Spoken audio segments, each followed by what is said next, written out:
Welcome back to another episode of the Sick Podcast Talking Titans. Wow, Jared is back. Sal is now gone. We just can't get on the same schedule.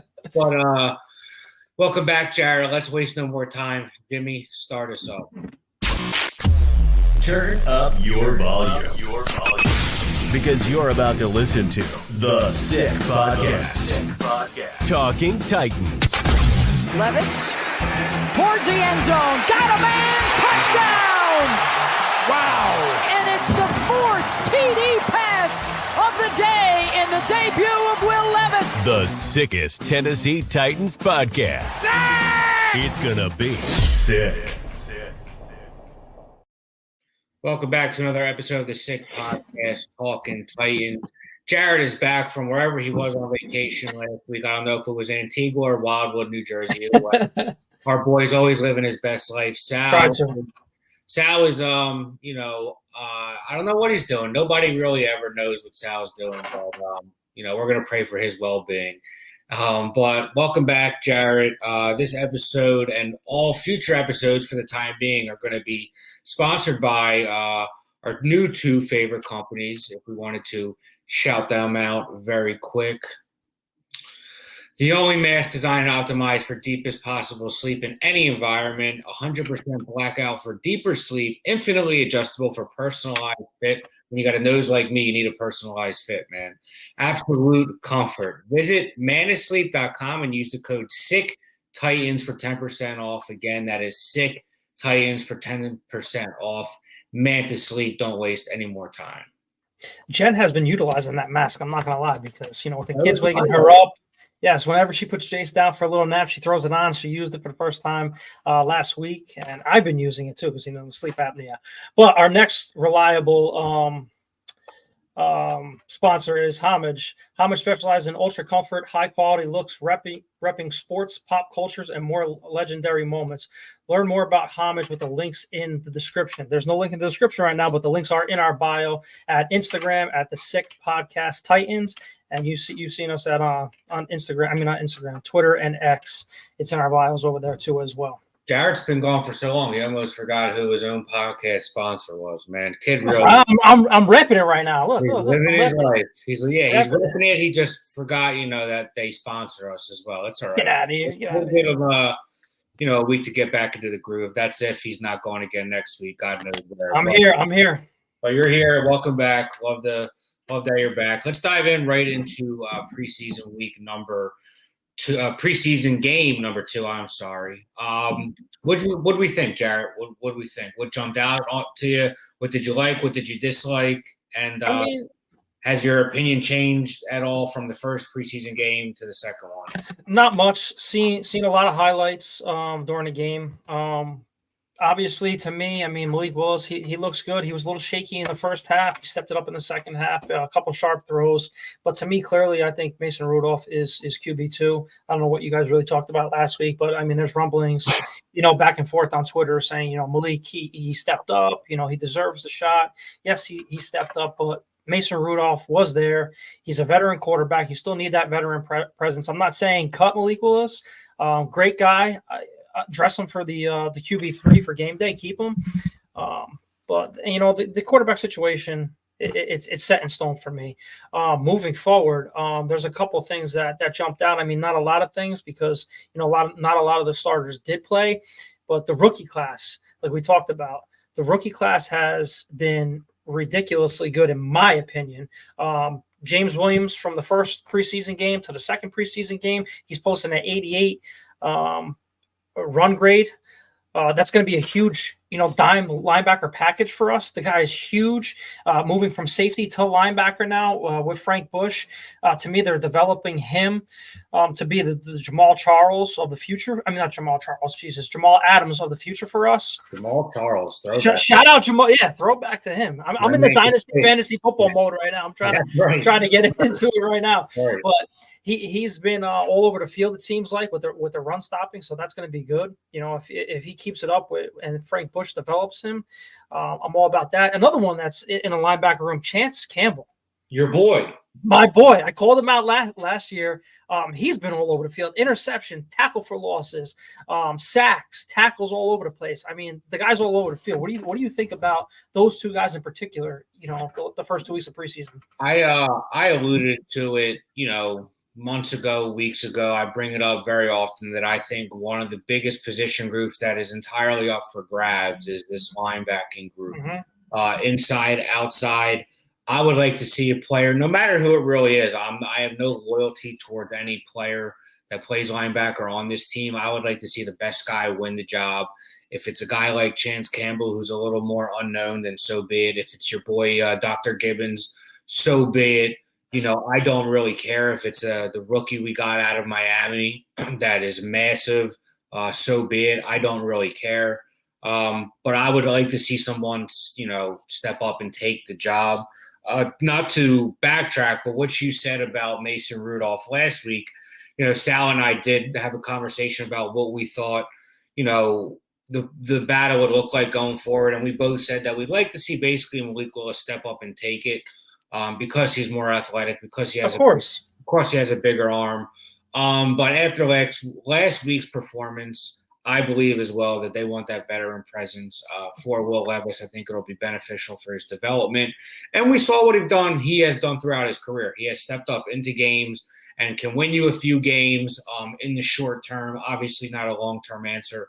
That's why he's a backup, but definitely a smart veteran who can win you a few games if you need it, has played in a lot of games throughout his 7 or 8 year career. He's been in the league for a while now. So we'll see. But what did you think, actually, because you weren't with us last week, about speaking of quarterback play, our week 1's preseason game, Will Levis lowering his shoulder like the sick maniac that he is. The running backs looking decent, looking like they could be a problem going forward. Not DeAndre Hopkins, I'm sorry. Calvin Ridley looking decent with that one big play where he had the yards after the catch. So what was your opinion of last week's game and, what you liked and what you didn't like from it? So there's a couple things. I'm wearing the shirt, obviously, the angry runs. Will Levis definitely needs to tone it down. Need to make a shirt healthy runs. Yes. Runs. He was on Good Morning Football too when he was talking about that he needs to be more smart. Listen, you're the franchise quarterback. I know you have that linebacker mentality and you have that, that football guy mentality, but you're the franchise quarterback of this team. You got to protect yourself. Josh Allen, he could do whatever the hell he wants to in Buffalo, but we finally think, cross our fingers here, we finally think we got him. Okay. And this is his year to prove it. Stay healthy, stay in the pocket. If you're going to run, slide. Yeah. Just slide. Yeah. I'm all about, you pancaking Jalen Ramsey and you're throwing your shoulder and you're spinning for a touchdown. I love it. I love the competitor and I love the football guy in him. But you're the franchise now. And me and Sal echoed the same sentiments. The only thing that worries me is that even though he might tone it down, in spots, I'm afraid that this is ingrained in him and this is part of the player that he is, and that we're going to have to hold our breath X amount of times every year. I don't know how many when he runs the ball. I agree. It's funny you said Josh Allen. It's just who I said last week. I said Josh Allen's a great quarterback. Don't get me wrong, but guess what? He's 6'5", 250. Cam Newton was 6'5", 6'6", 250, 260. Maybe bigger. Maybe Josh Allen's even bigger at times. Although, Will Levis, I almost said what's his name. Although Will Levis is a big boy, he's not huge. He's more 6'3", 225, 230, a little more lean, not as much bulky mass as Josh Allen or Cam Newton was. It won't last. It took its toll on Cam. It took a while. Probably will take its toll on Josh Allen, but those players that play with those styles, it's kind of who they are as players. So as much as you might be able to, curtail it a little bit, I don't think it's going to be something that we'll never see from him ever again. So we just hope he's smart about it at least. And if you want to do it to get us into the playoffs, sure. If you want to do it for us to win a playoff game, sure. But in a regular season game, I don't want to see that. I don't want to see it at all ever in a preseason game. I would have went nuts last week if I was him. If I was our head coach. That was just an irresponsible play from a player who loves the game. You know, he's crazy. He's going to be a leader for us, hopefully for a long time. But like you said, Jared, we just felt like this could be our guy for a decade. Mm-hmm. Let's not cut it short, man. Let's not cut it short by, being it. I'm all about being aggressive, but you want to, channel your aggression. Yeah. And just to go back on the two other things that you talked about, the running backs and Calvin Ridley, both of those guys we know we're going to get in Tony Pollard and Tajay Spears. Both have, they touched the ball, 4 times each, 30 yards. I mean, they're going to split carries. Tony Pollard looked really good. He had a nice, 25 to 30-yard run or something. I think it was. Something like that. I mean, he looked like the player he was at the end of last year when it seemed like he finally got healthy. Yep, and he doesn't have to be that back anymore. I mean, he could be like how he was with Zeke Elliott because he had 1,000 yards with Zeke. We both can have 1,000-yard backs. I mean, it's going to be crazy if you have a 4,000-yard passer like we want and 2,000-yard backs. It's not possible. But I mean, with those two guys, forget it. I mean, what they provide in the backfield, because they both can protect. They're not afraid to protect the quarterback, on blitzes and stay in, and they can catch the ball in the backfield. They're so versatile, and sky's the limit in this offense for those two. As far as sky's the limit, what we saw out of Calvin Ridley on that one catch where he turned, spun, and took the ball for, another 15, 20 yards, that's what you're going to get. And Hop wasn't out there. Burks was out there. When this offense is at full potential and you have those guys out there, I can't wait for week 1 when Hop and everybody are out there and we're throwing the ball down the field. That's why, we really didn't get a really good look with the first team offense. Obviously, that Hop wasn't there, but the punt return, the kick return, it got brought back to the 20, and then it went, with the penalty, it was a 10. I'm sitting there, I'm like, I wanted a nice, long, sustainable drive for a touchdown. Quan Jackson, he's going to be the punt returner. He showed and he's proved that, he can do it, and he's a weapon. But I wanted to see 2 drives from the offense. I know I said I wanted to play until halftime. The last podcast I was on, a little crazy. But I wanted 2 drives, nice long drives for touchdowns. But, the offense 2 for 2 for touchdowns, I'll take it. Yeah, absolutely. I think going forward, you're going to see a split with the touches each running back gets between, I'm going to say each one gets anywhere from 10 to 15 touches a game each. You're going to see each back run the ball, catch the ball combined 10 to 15 times, and hopefully we're throwing more aggressively than we have in the past. But I love what I saw from both of them. When it comes to the special teams, let's not get ahead of ourselves. But Kearis Jackson looked good last year before I think we lost him to injury later on in the year. Looked really good on that kick return, as did our rookie Jaquan Jackson. Out of Tulane, I believe. He was our 5th or 6th round pick. Explosive playmaker. The clips that are being posted on Twitter every day, he looks like he's going to be someone who makes this team. Yeah, he's my punt returner, to be honest with you. I think returner. I mean, Curtis Jackson, he's a weapon too. But one of those two are going to primarily be. Listen, you might have both of them make the team. One does kicks, one does punts. The more weapons. Yeah, but then you're carrying how many wide receivers? That's going to be 7 wide receivers. Well, why not? I think if you cut one of them, I don't think they're coming back to you on your practice squad. Probably not. Yeah, no. I'm gonna grab someone like a Jaquan Jackson with that kind of top end speed. Oh yeah. So we'll see how it plays out. Either way, I did see not Mason Kinsey, Kyle Phillips drop a couple balls in He's done. Yeah. I talk about not carrying all of our receivers. A name that could be gone could be him. I've had definitely. He's enough done. with him. Mason Kinsey's also a fan favorite, but I'd also almost rather keep a Kearis Jackson and a Jaquan Jackson, where you have top end speed on both ends, playmakers, because you're going to keep Hopkins, Ridley, Boyd, obviously your favorite player, NWI, and you got Burks. And you got Burks, so that's what, 6 right there, or 5 right there. 5 right there. So if you carry one more fight, we don't know what Brian Callahan's going to do in this offense too. This is the first off season with him. We don't know if he's going to carry 6 or 7 wide receivers, 3 or 4 tight ends. Either way, we have to see how that all works out. Yeah. So it's going to be interesting who's going to win those 2 spots or 1 spot. moving off of the offense, because I really wanted to touch on this too. Arden Key, huge. We talked about it. He was suspended. He's not suspended anymore. That was a glaring need, the outside linebacker. I said we needed to bring somebody in. If he was, he's not. But somebody has stepped up, and someone really hasn't stepped up, in my opinion. Harrell, the 7th round pick. Yeah. He had 2 sacks. I was gonna say he had a decent game last year. Week. Well, I'm bringing it up to another guy who has not stepped up. Wow. He had 2 sacks, 3 pressures. On 10 pass rush play. I mean, for a 7th round pick out of Michigan, that kid.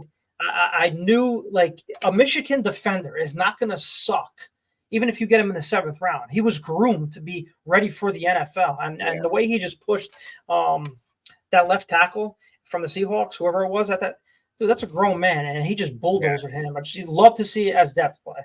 Yeah, absolutely. Who did not impress you then? Did you skip over that part? Oh, yeah, no. I was getting into it. I thought you were going to elaborate a little bit more on that, on Harold, but our boy from last year, the rookie. Oh, your favorite Caleb Murphy? Yeah, Caleb Murphy. Where has he been? Why isn't he getting shots either on a Mike Vrabel defense and a Brian Callahan? Where is this guy? Maybe he's just not that good, bro. Come on, I mean, he showed it last year in preseason. We could talk about the 500 sacks he had in Division III football or wherever he played, but seeing really to translate it. But he led the NFL in preseason last year. Give him a shot. Yeah, maybe we're not being fair to him. He hasn't really gotten a shot. I don't know. But you also have to keep in mind that's not this front office's guy. He was an undrafted guy, but he was an undrafted guy. Although Carthon brought him in. Yeah, Carthon brought him in, but Vrabel was a part of that as well. Vrabel's gone. Who knows how much loyalty this team has to a second-year Division II player? I'm sorry, but that's kind of the facts of the case right there. We'll see. We're going to need all the help we can get on the defensive line. Other than that, though, if you want to bring up a player of fun, we were just talking about special teams, and this is a position that plagued us for a long time. And we felt like we finally got it right last year with Mr. Nick Folk. But do we have a future kicker, and not only maybe a future kicker next year or the year after that, but could we see Nick Folk be cut for the likes of this kid? Because he is now kicking with such distance that if you cut him, I don't think he comes back to you on the practice squad. And are you really crazy enough to keep a kicker on your practice squad? That is not something teams usually do that often. But I think if you cut him, forget about bringing it back on your practice squad. I don't think he makes it back to us. I think somebody takes him. Anytime you're kicking 60-yarders as a rookie, and then you kick a game winner that was almost a 50-yarder, I mean, shout out this kid. I don't even remember his name. Sal talked about him, then tweeted me about him Saturday night. So what do you think of this young kicker we have from NC State, an undrafted free agent? You can talk about him now. I'm going to look up his name. Well, I'm just going to tell you this, that I don't think that they're going to get away from Nick Folk. Just because Brian Callahan said it, it's his job. It's a lock. I mean, I would love to groom a rookie and have him under our wing and pay him next to nothing for the next foreseeable future until 3-4 years. Until he keeps making a name for himself. I mean, the kid obviously can kick.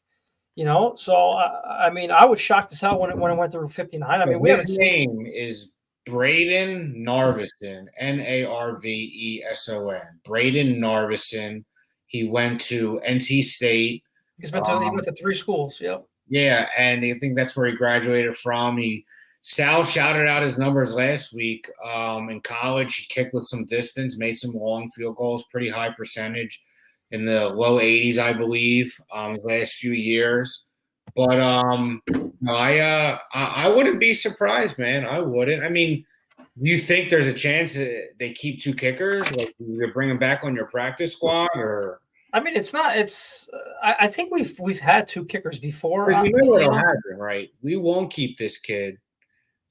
Some team will pick him up, and he'll be there for the next fucking 10, 15 years. And we'll struggle early on this year. Just like every other kicker we've cut. After only missing one field goal last year. We'll cut this kid.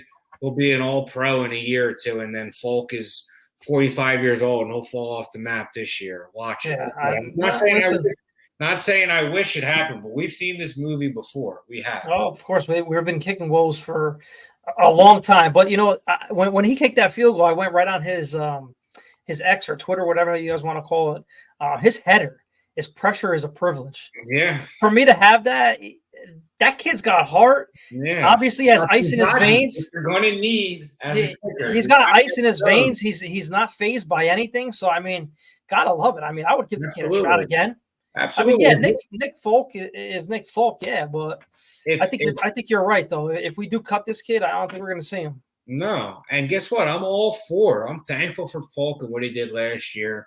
But if you want to go forward with this kid, if he keeps kicking like this and they like it in practice, and next week in the game, if he gets more opportunity and you want to keep him, save yourself probably a couple million on the cap as well, because you're going to be paying him $300,000 or $400,000 a year as opposed to.